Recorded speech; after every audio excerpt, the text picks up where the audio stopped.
If I didn't write this down, I'd think I imagined half of it. That's the problem with workplace bullying. It doesn't leave bruises where a camera can see. It leaves you doubting the soundness of your own memory. I'm 45, which means I've been around enough offices to know that every workplace has its small tyrannies. But this wasn't small. This was erosion disguised as feedback. The first meeting with the new manager, let's call him D. Felt like a polite mugging. He asked me to walk him through my project portfolio and then poked holes in things he clearly hadn't read. I tried to keep the tone collegial, like two doctors agreeing on a course of treatment. He kept smiling with his teeth pressed together, the way someone does when they've already decided on the diagnosis and just want you to say it aloud. He ended with, "We'll sync weekly while I get up to speed." I left thinking, fine, structure can be good. Week 2, he CC'd 3 directors on a thread asking why my deliverable slipped 2 days. The slip was because he'd redirected 2 of my engineers to a different initiative at 4 p.m. on a Friday and told me it was a great stretch opportunity for them. I responded with the facts, kept it neutral. He replied with a paragraph so polished it squeaked. "Thanks for the context. Sounds like a cross-team alignment thing. Let's ensure we over-communicate next time." I read it 5 times, trying to find the sentence that meant anything. The directors didn't respond. I started to feel like the kid in class who asked where the teacher went and got shushed for noticing. There's a point in any bullying situation where you start documenting. I began saving screenshots of Slack messages. I created a folder on my desktop with a name that looked like a legal exhibit. I kept an email draft open and updated it after every meeting, date, time, what was said, who else was there. It made me feel ridiculous and safe in alternating waves. Meanwhile, D did what artful bullies do. He multiplied my obligations and thinned my oxygen. He asked for a deck by Tuesday then. Loved the effort. And requested a new direction by Wednesday then. Loved the initiative. And wanted to see how it would look by Friday if we scrapped the core assumption. "You're the best person to run with this," he'd say, as if flattery could be a salary. I tried the channels you're supposed to try. I booked time with HR. The HR partner had the voice of a meditation app and the eyes of someone calculating how many escalations she could digest before lunch. I told her that I was being publicly undermined, that my team was being pulled out from under me without notice, that the goalposts moved so often I felt like the field itself was on a truck. She nodded and said, "That sounds like a communication issue. Have you tried a working agreement?" I asked what that was. She sent a template. I filled it with bullet points about response times and meeting hygiene. D signed it with a thumbs-up emoji in the document comments, and then ignored it like it was a traffic cone in a video game. Small humiliations became routine. He booked quick connects at 7:30 a.m. and then showed up at 7:45 with a coffee, saying, "Thanks for being flexible." In stand-ups, he asked me to give a crisp update, then interrupted halfway through to say he didn't need that level of detail, then later pinged me for not including a detail he'd cut me off from sharing. He forwarded praise about my team and added, "Kudos to everyone who pitched in," even when the praise was explicitly for my work. I started to hear my own voice taking on a brittle brightness in meetings, like a glass under too hot water. The worst day wasn't the day he put me on a development plan. It was the day he smiled at me in the hallway and said, "You're doing great." And my stomach dropped like I'd been told a lie so total it warped gravity. It's a special kind of dread to realize your nervous system no longer believes the kindest words from your boss. Everything became code. "Let's align" meant, "Brace yourself." "Can we spin up a doc?"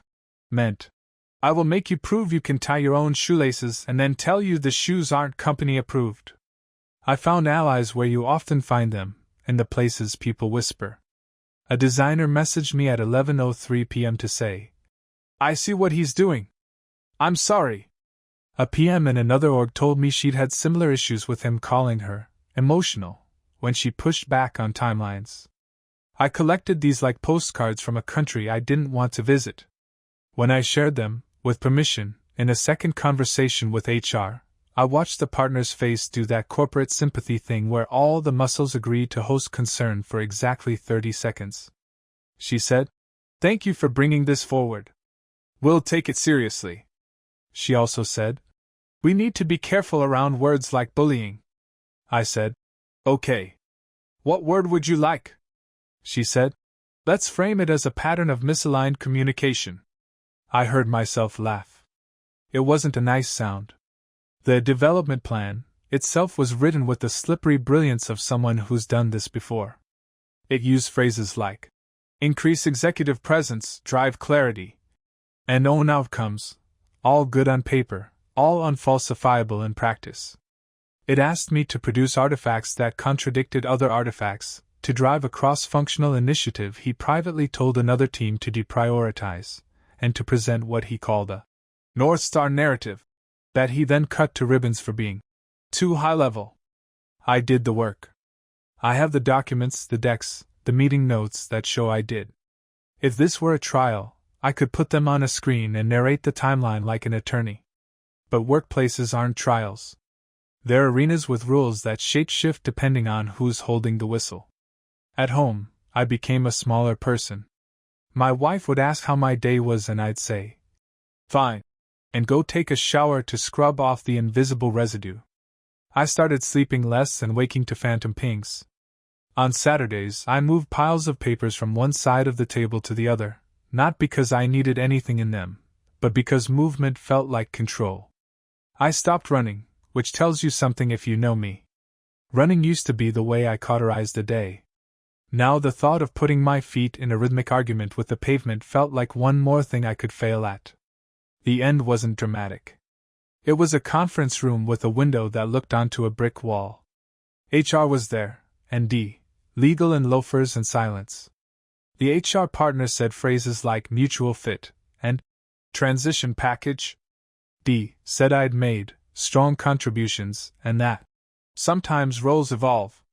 I watched his face and tried to imagine what he looks like when nobody's there to absorb it.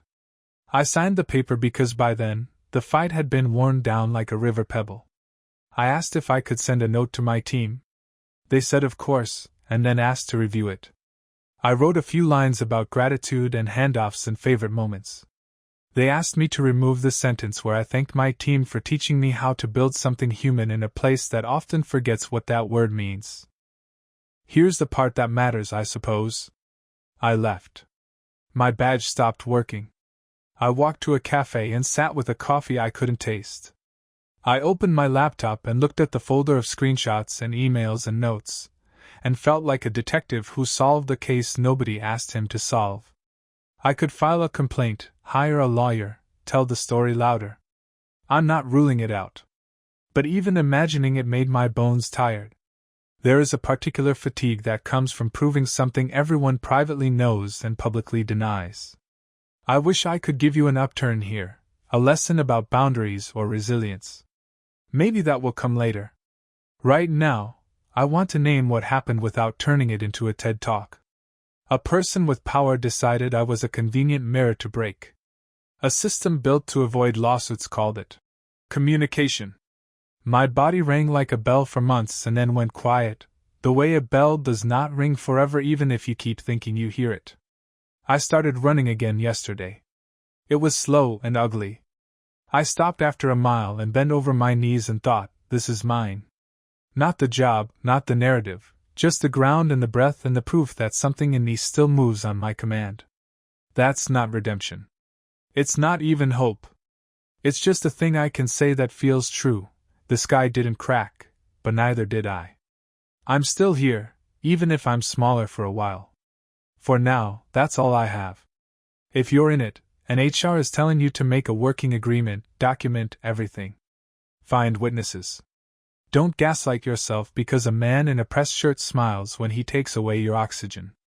And if you leave, know that sometimes the dignity isn't in fighting to the last email. It's in walking carrying only what belongs to you.